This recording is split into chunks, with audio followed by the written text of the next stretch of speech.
નમસ્કાર ગુજરાત હવામાન સમાચારની અંદર ફરી એક વખત આપનું હાર્દિક સ્વાગત છે મિત્રો। આજે તારીખ થઈ છે 19 તારીખ અને વાર થયો છે મંગળવાર। મિત્રો આજના દિવસે ગુજરાત રાજ્ય ઉપર એકાએક 3 સિસ્ટમો આગળ વધતી જોવા મળી રહી છે, જેમાં સૌપ્રથમ તમને જણાવી દઈએ તો ગુજરાત રાજ્યના જે સૌરાષ્ટ્ર, કચ્છ અને ઉત્તર ગુજરાતના જિલ્લાઓ છે તે તમામ વિસ્તારોની અંદર વરસાદી માહોલ છે જોવા મળશે।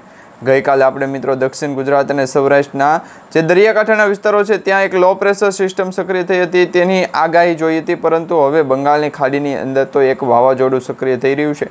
ભુવનેશ્વર, વિશાખાપટ્ટનમ અને ઢાકા તેમજ ઘણા બધા એવા વિસ્તારો કે જે પૂર્વ ભારતની અંદર દરિયાની વચ્ચે, દરિયાની આજુબાજુ અને ખાસ કરીને જે સિસ્ટમ સક્રિય થઈ રહી છે લો પ્રેશર સિસ્ટમની અંદર પરિવર્તિત થતી સિસ્ટમો આવનારા દિવસોની અંદર વેલમાર્ક લો પ્રેશરમાં પરિવર્તિત થાય અને ત્યાર પછી સાયક્લોનિક સર્ક્યુલેશન અને ડીપ ડિપ્રેશન સુધી પહોંચે, તો આ તમામ પ્રોસેસ આપણે આજના વિડીયોની અંદર જોશું કે ગુજરાત રાજ્યમાં હવે પછીની કઈ સિસ્ટમ અસર પહોંચાડશે। અત્યારે એક સિસ્ટમ તો દક્ષિણ ભારતની અંદર જોવા મળી રહી છે, જેમાં દક્ષિણ ભારતના વાતાવરણની અંદર એકાએક મોટો પલટો આવ્યો છે। તમને ખ્યાલ હશે મિત્રો, ગુજરાત રાજ્ય ઉપર તેની મોટા પ્રમાણમાં અસર છે વર્તાઈ રહી છે, કારણ કે દક્ષિણ ભારતની અંદર તમે જુઓ તો મિત્રો 19 અને 20 તારીખની વચ્ચે બેંગ્લોર, કેરળા તેમજ ખાસ કરીને કર્ણાટકના વિસ્તારોની અંદર ચોમાસાની શરૂઆત થઈ ગઈ હોય એવું લાગી રહ્યું છે। હા મિત્રો, આ તમામ વિસ્તારોની અંદર ચોમાસાની શરૂઆત થઈ ગઈ છે। દક્ષિણ ભારતની અંદર તો મિત્રો છેલ્લા 2 દિવસથી ચોમાસાના વરસાદ વરસવાના શરૂ થઈ ગયા છે, પરંતુ હવે મધ્ય ભારતની અંદર આ વર્ષની સિસ્ટમ જે છે એ ક્યારે પહોંચશે તેના વિશેની માહિતી આજના વિડીયોની અંદર જાણીશું। અને સાથે સાથે અરબ સાગરના દરિયાની અંદર પણ તમે જોઈ શકો છો એક ટ્રફ લાઇન નક્કી કરવામાં આવી છે, ટ્રફ નક્કી કરવામાં આવ્યો છે કે તે આવનારા દિવસોની અંદર કઈ દિશા તરફ આગળ વધશે, જેમાં અત્યારે સોમાલિયા છે તેમજ ઇથોપિયા છે, કેન્યા છે અને ખાસ કરીને યમન અને ઘણા બધા એવા દેશો કે જે યુએઈની નજીક આવેલા દેશો છે, દરિયાઈ વિસ્તારોની નજીક આવેલા વિસ્તારો છે, દેશો છે, તો આ તમામ દેશોની અંદર પણ વરસાદી સિસ્ટમની આગાહી અને હવામાન સમાચાર દ્વારા જે માહિતી આપવામાં આવતી હોય એ માહિતી આપણે મોકલાવીશું। પરંતુ હાલ પૂરતી ગુજરાત રાજ્યની અંદર વરસાદની સિસ્ટમને લઈને સૌથી મોટા એ અપડેટ આપવાના છે કે ગુજરાત રાજ્ય ઉપર ભયંકર પૂરની પરિસ્થિતિ આવવાની સંભાવના કેટલા ટકા છે, કારણ કે આ વર્ષનું ચોમાસું તો નબળું છે, મોડું છે, પરંતુ તેની સાથે સાથે વાવાઝોડાની પણ આગાહીઓ દર્શાવવામાં આવી રહી છે। હાલ મિત્રો તમે આ સેટેલાઇટ ઇમેજ જોઈ શકો છો, ઉપગ્રહમાંથી લીધેલો આ ફોટો કે જેમાં તમને દર્શાવશે સ્પષ્ટપણે કે ગુજરાત રાજ્ય ઉપર આગામી 24 કલાક વાતાવરણની પરિસ્થિતિ છે કઈ દિશા તરફ આગળ ગતિ કરશે, કારણ કે અરબ સાગરના દરિયાની અંદર એક મોટો ટ્રફ લાઇન નક્કી કરેલો ઘેરાવો જે છે એ જોવા મળી રહ્યો છે। બીજી તરફ મિત્રો દક્ષિણ ભારત અને ત્રીજું તો મિત્રો આજના હવામાન સમાચારમાં બીજું જાણીએ તો આ વર્ષનું ચોમાસું છે એ 4 દિવસ વહેલા શરૂ થશે, એટલે કે વહેલું ચોમાસાનું આગમન થવાનું છે, જે આપણને પરેશભાઈ ગોસ્વામીએ અગાઉ જણાવ્યું હતું, અંબાલાલ પટેલે પણ જણાવ્યું હતું કે ચોમાસું જે છે એ 4 દિવસ આ વર્ષે વહેલું શરૂ થશે। આમ જોઈએ તો 1 મહિનો જે છે એ ચોમાસું મોડું શરૂ થવા જઈ રહ્યું છે, પરંતુ એમાં પણ 4 દિવસ વહેલા શરૂ થશે, એની પાછળનું શું કારણ છે એ તમને જણાવીએ। મિત્રો તમે અહીંયા જોઈ શકો છો, આ જે ફોટાની અંદર તમે જોઈ શકો છો, આ જે ભારત દેશનો આખો મેપ છે કે તેની અંદર IMD ડિપાર્ટમેન્ટ દ્વારા, એટલે કે ઇન્ડિયન મેટ્રોલોજી ડિપાર્ટમેન્ટ દ્વારા સૌથી મોટી આગાહી આપણને જાણવા મળી રહી છે।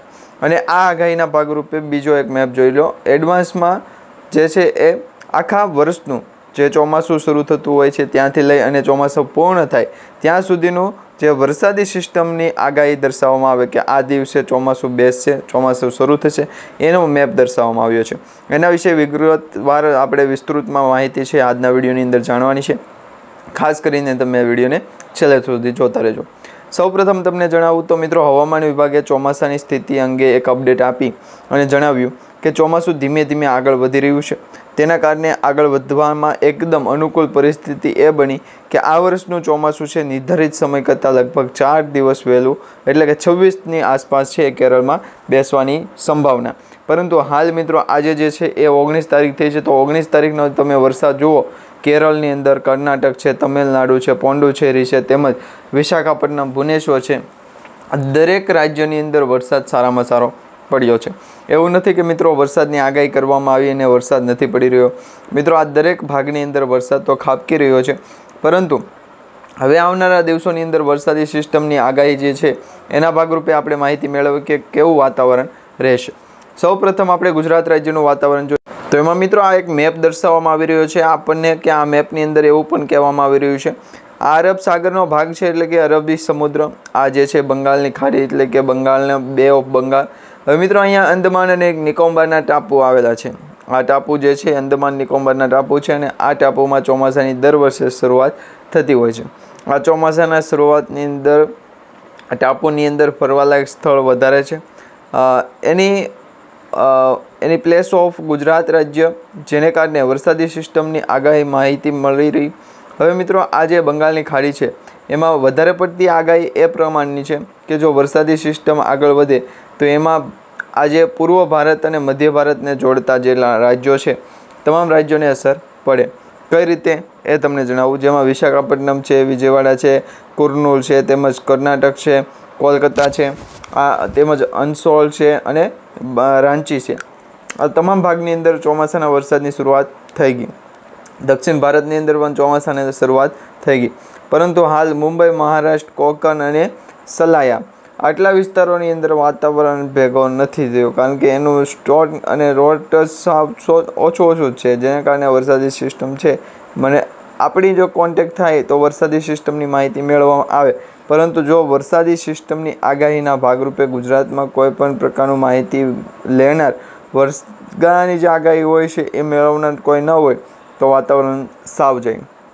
આ બાબતે તમે શું વિચારો છો તો એ તમને જણાવી દે.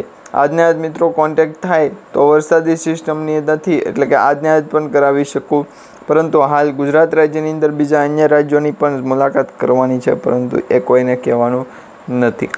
હાલ ગુજરાત રાજ્ય ઉપર સૌથી વધારે જે છે માહિતી મૂકશે એના ઉપર હવામાન ફેરફાર નહીં લાગુ પડે, એટલે કે એમના ઉપર જે વરસાદી સિસ્ટમ છે એ માહિતી નહીં મળે. તો અત્યારે ગુજરાતના સ્ટેટ ઓફ હોર્મુઝની અંદર કોણ છે, ક્યારે છે અને કઈ રીતના, તો એ પીછેથી બાળ કરવાવાળો, પાછળથી વાળ કરવાવાળો કોઈ પણ જે છે એ સાદગી અનુભવશે નહીં.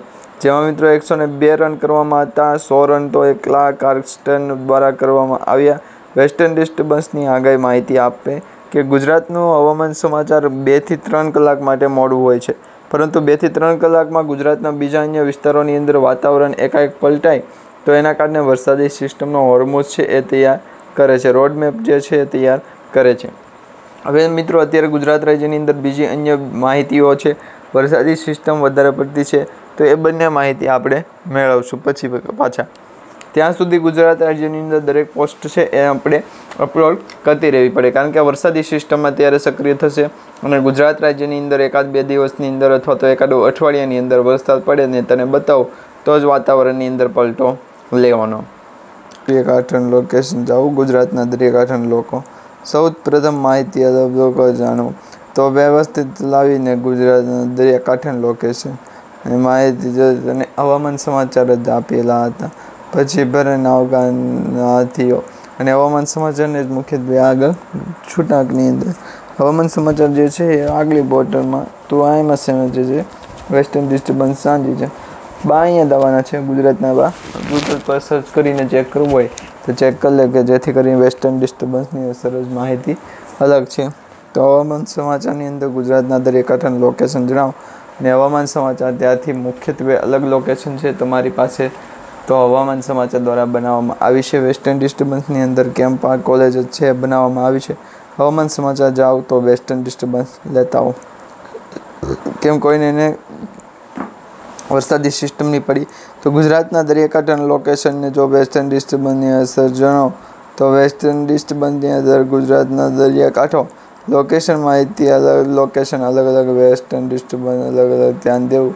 વાઘનગર વિસ્તારની અંદર 2 થી 3 કલાક માટે હવામાન સમાચાર માહિતી મોટા છે તો વેસ્ટર્ન ડિસ્ટર્બન્સ મોટો છો કે તું તો એ દરેક લોકો મારે વ્યવસ્થિત ચલાવે અને ગુજરાતના દરિયાકાંઠાના લોકો જાઓ માહિતી અલગ જણાવી દઈએ. વેસ્ટર્ન ડિસ્ટર્બન્સની અસર ગુજરાતના હવામાન સમાચારની માહિતી આપવી પડશે તો 1-2 કલાક માટે વેસ્ટર્ન ડિસ્ટર્બન્સ લોકેશન રાખો અને ઠંડાપોનું રાખો, જેથી કરીને વરસાદી સિસ્ટમની અંદર હેરફેર ઓછી થાય અને વાતાવરણની અંદર ઓછું કામકાજ થાય.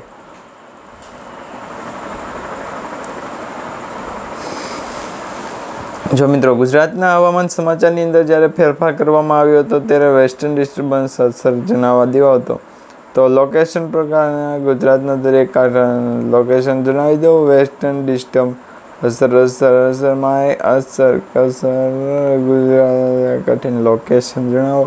વેસ્ટર્ન ડિસ્ટર્બન્સની અસર જ જણાવો, જેથી કરી ગુજરાતના દરેક લોકો પાસે છે એ મોસ્ટ ઓફલી પહોંચી જાય.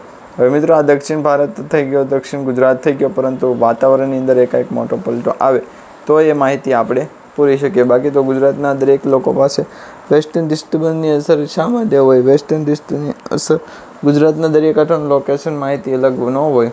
વોલ્કો બાપુ પાસે હોય, પરંતુ એમને કોલ કરવો પડે. વાતાવરણની અંદર ફેરફાર મોટા પાયે છે, તેને ફેલ કરો. જો કામકાજ થાય તો એમની પાસેથી લઈ લો. તો વરસાદી સિસ્ટમની અસર છે માહિતી અલગ ને ગુજરાતના દરિયાકાંઠાનું લોકેશન હવામાન સમાચારની અંદર ફેરફાર કરી દો. તો આ જ લોકેશન જે છે માહિતી અલગ 330 આવે તો એ જ છે. પછી ગુજરાતના દરિયાકાંઠાનું લોકેશન જાણી દો અને વેસ્ટર્ન ડિસ્ટર્બન્સ કરી દો. ગુજરાતના દરિયાકાંઠાનું લોકેશન જણાવી દો. વેસ્ટર્ન અલગ બનાવો તો વેસ્ટર્ન નથી જોતું. માહિતી અલગ જણાવી દો. વેસ્ટર્ન ડિસ્ટર્બન્સની અંદર ગુજરાતના હવામાન સ્ટોપ અને હવામાન સમાચારની માહિતી આપવી નહીં. હવે માહિતી આપણે ગુજરાતના દરિયાકાંઠાનું લોકેશન માહિતી અલગ લોકેશન જણાવો. વેસ્ટર્ન ડિસ્ટર્બન્સની અલગ અલગ લોકેશન પ્રમાણે પણ માહિતી આ કર. તો ગુજરાતના હવાવાળા છે સ્ટેમ્પ પેપર એ બતાવતા હતા જો વાતાવરણની અંદર શું ચાલે છે અને કઈ રીતના ફેરફાર છે. તો મારા પપ્પાએ કીધું કે ફરી વખત તમે રાકેશભાઈને તમે અત્યારે પાડી દીધા એમ. તો એ કે મેં કાંઈને પાડ્યા, પરંતુ હવામાન સમાચાર એવા મળી રહ્યા કે વાતાવરણની અંદર કોઈ પર નહીં જાય કે ના જાય, પરંતુ વેસ્ટર્ન ડિસ્ટર્બન્સની અસર છે એ મુખ્યત્વે આગળ વધશે. પરંતુ હવે દક્ષિણ ભારતની અંદર અહીંયા તમે જોઈ શકો છો સૌરાષ્ટ્ર ઉત્તર ગુજરાતથી લઈને મધ્ય પૂર્વ ગુજરાતના જેટલા પણ રાજ્યો છે, વિસ્તારો છે, તમામ વિસ્તારોની અંદર વાતાવરણની અંદર એકાએક મોટો પલટો આવશે. અને એ પણ વરસાદી સિસ્ટમના આધારે છે. એટલે દક્ષિણ ભારત, દક્ષિણ ગુજરાત અને મધ્ય ગુજરાતની અંદર વાતાવરણની અંદર પલટો આવશે. વરસાદી સિસ્ટમની આગાહી ગુજરાતના લોકો પ્રમાણે માહિતી બનતું જાય. તો હવે પછી ગુજરાતના દરેક જિલ્લાઓની અંદર વેસ્ટર્ન ડિસ્ટર્બન્સની અસર કરાવી અને વાતાવરણની અંદર ફેરફાર લઈ લેવો. તો આજ માટે આજનું કાર્ય સમાપ્ત. પછી ગુજરાત રાજ્યની અંદર આવતીકાલના વિડીયોની અંદર ફરી વખત માહિતી મેળવશું.